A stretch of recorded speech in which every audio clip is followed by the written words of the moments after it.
when did you realize how toxic the cast and the situation, the production of Dreamgirls on Broadway was?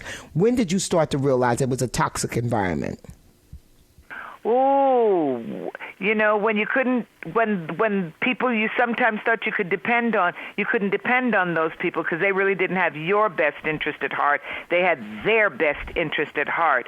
When they took our rights for $1, little to no money, when the show went on to great success and never shared with us, which taught me you only get what you negotiate.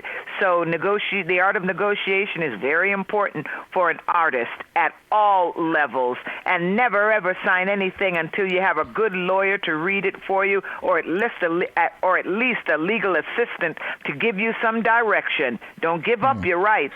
So let's roll that back a little bit.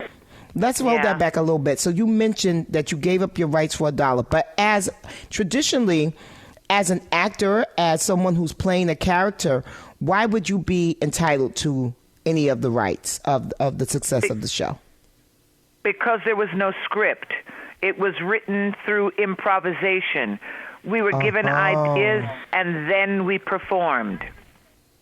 So it's like if you say to me, I have an idea for a movie about 3 incredible singers in the 50s, and we come to it and then somebody says, well, maybe it'd be better if it were the 60s, right? Because there are all those girl groups, and it's a thought. So then you go from the 40s, 50s to the 60s, and you start creating a show. Then you say, you're a good little girl. You're a little girl who wants to maybe get into trouble, and you're a large, full-size girl who's not going to make it because the only thing they want on the album is your voice and not your face. And you start reacting towards all of that. And sometimes you have these good sessions, and they end up in the script. Wow. Stuff like this gets people killed. Like have you been watching Ghost Power, that new one? Yes, of course.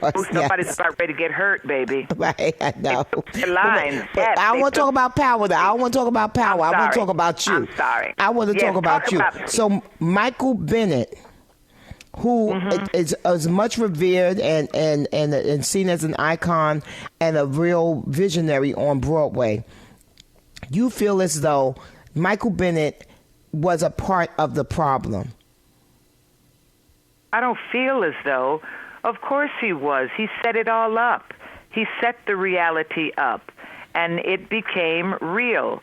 Maybe it was necessary. I don't think it was necessary. It's never necessary to hurt people's feelings for art, for life, for anything. But we see it being done anyway, every day. But yeah, it was a bad setup that made things very difficult, very uncomfortable.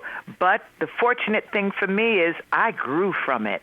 I always say this, I'm going to be better. I'm not going to be bitter. I'm going to be better. But that's me living with intention. Amen. But it was ugly, girl. It was ugly. It was ugly.